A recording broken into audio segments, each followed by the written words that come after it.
So, good afternoon.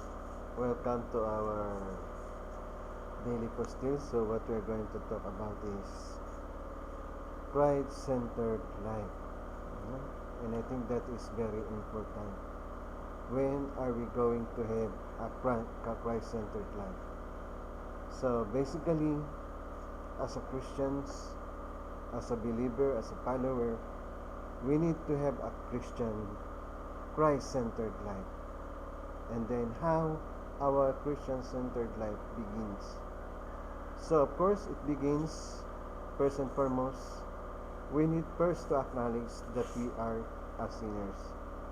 As it says in Romans 3:10, no one understood God, no one believed in God, no one cared for God. So that means that is the problem. The problem is how we can understand God, how we are going to become one with God.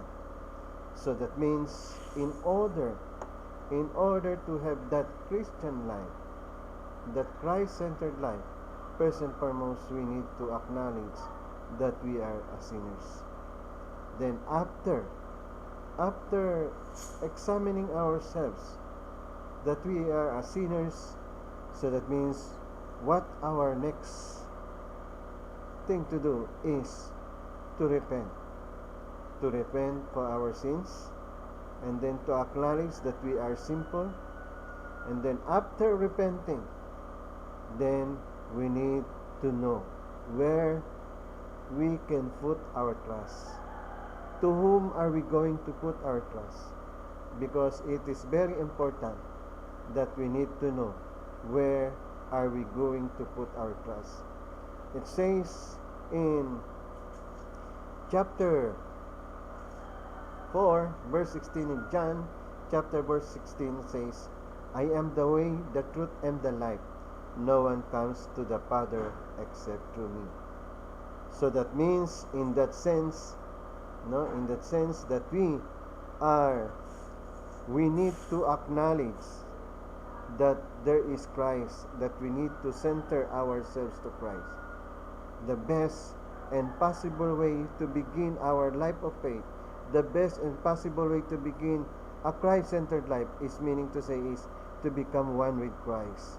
It says, I am the way, the truth, and the life. No one comes to the Father except through me. We need to be centered on Christ. We need to be one with Christ. And that is the beginning of our Christ-centered life. Then after which, we need to follow His words. It says, if you love me, obey my commandment. So that means we need to follow the commandment of our Lord and Savior Jesus Christ. So what does it say? It says that love God with all your heart, with all your soul. So that means we need to love God. We need to care for God. We need to understand God. We need to become one with God. So when we become one with God, that means we are going to become one also with Christ. No? Because it says that Christ and God is united. Christ and God is one. So that means becoming one with Christ is becoming one with God. And a Christ-centered life is centered on our Lord and Savior Jesus Christ. Meaning to say, a Christ-centered life is living our life with Christ. Living our life in the following the words of God. Living our life in accordance with the words of God. So when we live our life in accordance to the word of God, that means we are attending God, we are serving God, then our life is Christ-centered life. So that means while we are living on earth, that means our life must be centered on our Lord and Savior Jesus Christ. Throughout eternity, throughout eternal life, that means we need to center our life of faith to Christ.